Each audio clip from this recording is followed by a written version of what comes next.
वो हम तमाम मुसलमानों की माँ, हम उनको तस्वुर करते हैं, मगर हम उनकी इबादत नहीं करते। हम अपनी माँ की इबादत नहीं करते। क्या इस लफ्ज से आगाज होता है वी द पीपल।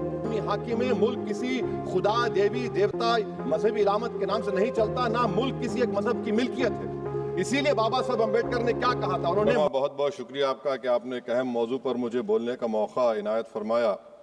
और बड़े अफसोस की बात है कि बड़ी धूमधाम से हुकूमत की तरफ से इस बात को रखा गया, मगर 30 से ज़्यादा MP यहाँ पर मौजूद नहीं है।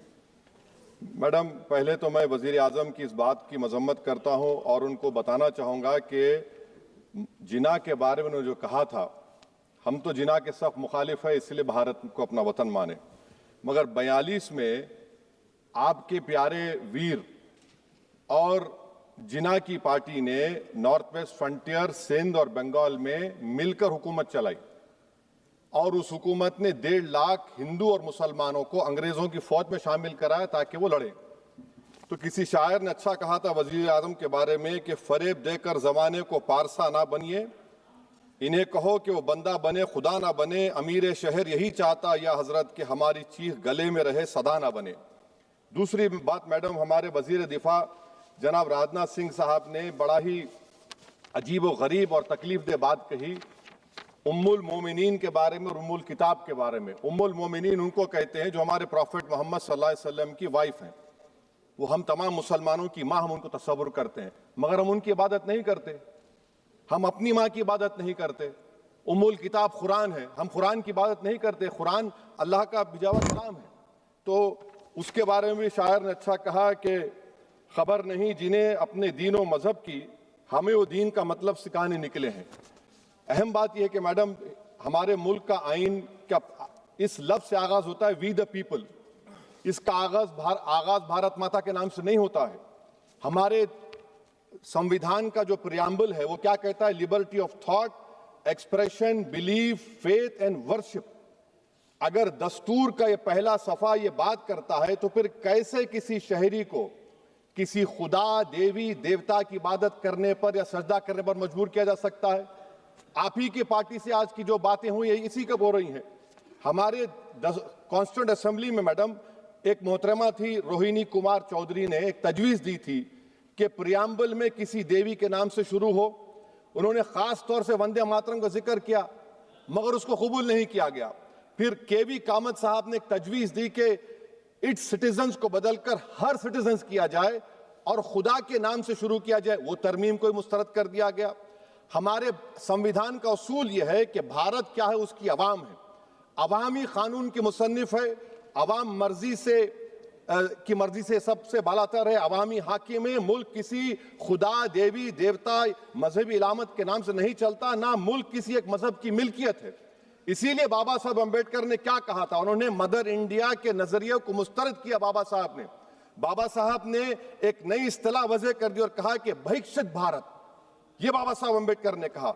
अब मैडम, अगर मजहबी आजादी इस आइन का बुनियादी उसूल है तो सवाल ये पैदा होता है कि उस वक्त हमारे जो कॉन्स्टिट्यूंट असेंबली के प्रेसिडेंट थे जनाब राजेंद्र प्रसाद साहब ने किस बुनियाद पर वंदे मातरम को कौमी तराना करार दिया?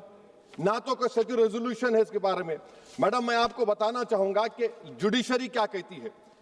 बीजू इमैनुअल केस है 1986 का, जिसमें जिहोवा विटनेस ने कहा कि मैं नेशनल एंथम के वक्त खड़े रहूंगी, पढ़ूंगी नहीं। सुप्रीम कोर्ट ने कहा कि उसने कोई गुनाह नहीं किया। वहीं एक 2017 का केस है अश्विनी उपाध्याय का केस सुप्रीम कोर्ट का, उन्हें कहा गाइडलाइंस दिए जाएं वंदे मातरम पर, सुप्रीम कोर्ट ने नहीं कह दिया। फिर आप आ जाइए madam, prevention of insult act national 1971, इसमें नेशनल सॉन्ग नहीं है, सिर्फ नेशनल एम्बलम और आपका नेशनल एंथम है। फिर आप आ जाइए 40th अमेंडमेंट आर्टिकल 51 है, 76 में पास हुआ, उसमें भी इसका कोई जिक्र नहीं है। मैडम, मैं आपके सामने बताना चाहूंगा कि हमारा भारत एक इसका मजमुआ क्या है। इसमें हिंदू है, मुसलमान है, सिख है, ईसाई है, जैन है, एथिस्ट है, मेहनत कश है, किसान, गरीब, मजलूम और दलित है।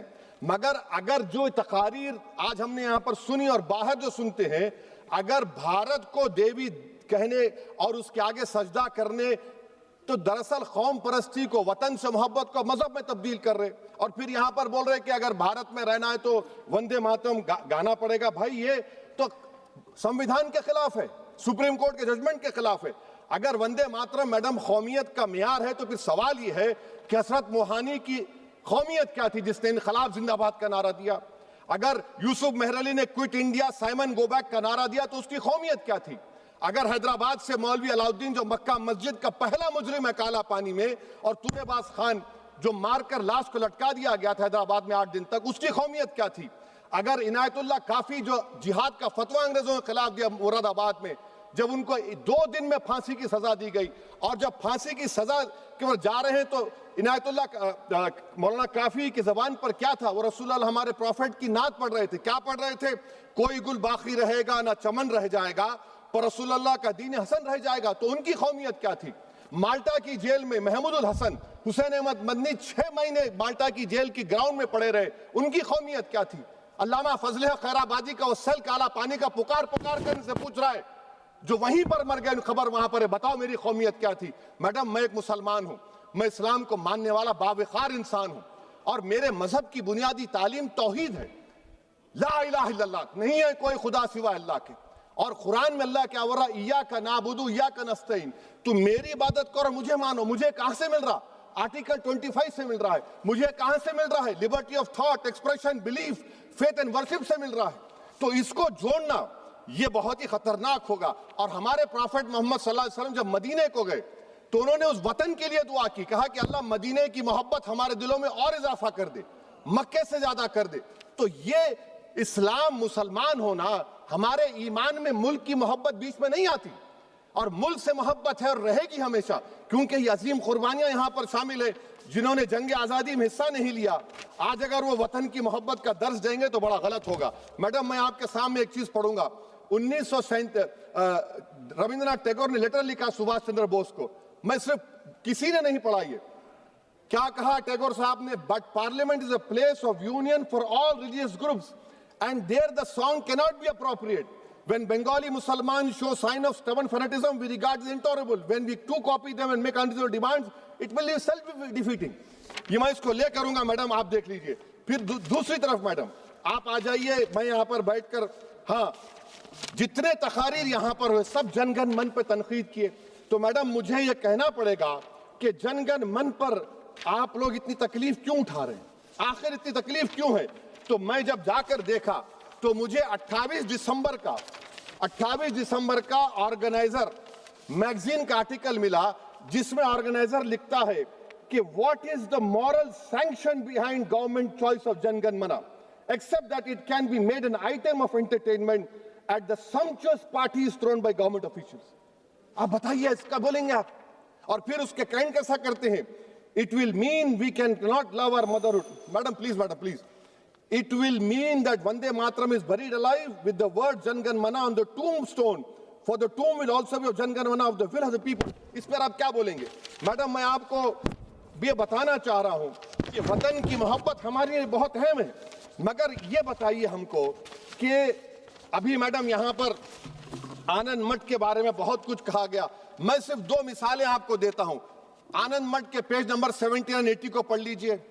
इसके बाद सनातन जहां मुसलमानों के घर पाते थे, इन्हें आग लगा देते थे। आप पेज नंबर 98 पढ़िए। हमें सिर्फ इन मुसलमानों को जड़ से खत्म करना है क्योंकि खुदा के दुश्मन बन चुके हैं। फिर आप पेज नंबर 115-16 दीजिए। फिर मुख्तलिफ इलाकों में मुसलमानों को सदा देने के लिए भेजे जाते, जहां मुसलमान आबादी नजर आती जला दिया जाता। फिर आप देख लीजिए मैडम, सफे नंबर 120 पेज 120, बंकिम लिखते हैं कि सनातियों को मालूम नहीं था कि अंग्रेज हिंदुस्तान को निजात दिलाने वाले हैं। ये आप क्यों कर रहे हैं? अब आप मैडम, मैं आपको पेपर्स दे कर दूंगा। मैडम, भारत में हमारी आजादी इसलिए आई और बरकरार रही कि हमने मुल्क और मजहब को एक चीज नहीं बनाया। हमने ऐलान किया कि हमारी मुल्क मुख्तलिफ तबकात मज़ाहिब पर मुश्तमिल है। हमारे मुश्तरका तकदीर हमारी कौमियत का सरचश्मा है। यह खास जबान, सकाफत, मजहब नहीं है। अगर वंदे मातरम का मतन कौम और मजहब को एक बना देता है, अगर हम इसे टेस्ट बनाते हैं वफादारी का, तो फिर मान लीजिए कि यह गांधी, अंबेडकर, टैगोर, बोस और लाखों आजादी के सिपाहियों की सोच को छोड़कर गोडसे की सोच की हिंदू कौमी परस्ताना, मैडम खत्म कर रहा हूं, कौमी हिंदू कौम परस्ताना को अख्तियार करेंगे। मुझे वतन से बेइंतहा मोहब्बत है मैडम, और इंशाल्लाह हमेशा रहेगी, मगर बावजूद इसके कि मेरी मस्जिद, मेरी इबादतगाह, मेरे कपड़े, मेरे कारोबार पर हमले होते, मगर मैं फिर भी कहता हूं कि वतन मेरा हर वतन को हम छोड़कर नहीं जाएंगे। मगर हुब्बुल वतनी का क्या मुतालबा है? हुब्बुल वतनी ये कहता है कि वतन से मोहब्बत है तो जुल्म को खत्म करो, गरीबी को खत्म करो, बेरोजगारी को खत्म करो, जबर का खात्मा करो, अमन का गहवारा बनाओ, पाकिस्तान की दहशतगर्दी को खत्म करो, एक्सप्लॉयटेशन को रोको, शरारत को रोको, मुल्क के खिलाफ की जाने वाली साजिश खत्म करो। मैडम, भारत एक चमन है जहां पर हर फूल को खिलना चाहिए, और अगर कोई इस फूल के अगर पूरे फूल खिलेंगे तो उसकी खुशबू से ये वतन मुअत्तर होगा। मगर अगर इस चमन का माली ये कहेगा कि एक ही फूल खिलेगा, तो मैं जिम्मेदारी के साथ कह रहा हूं, अगर एक ही फूल खिलेगा तो वो सहरा बन जाएगा और माली माली नहीं रहेगा, वो जल्लाद कहलाएगा। तो इसीलिए मैडम, हम उम्मीद करते हैं कि हुकूमत इस पर जोर जबर ना करे।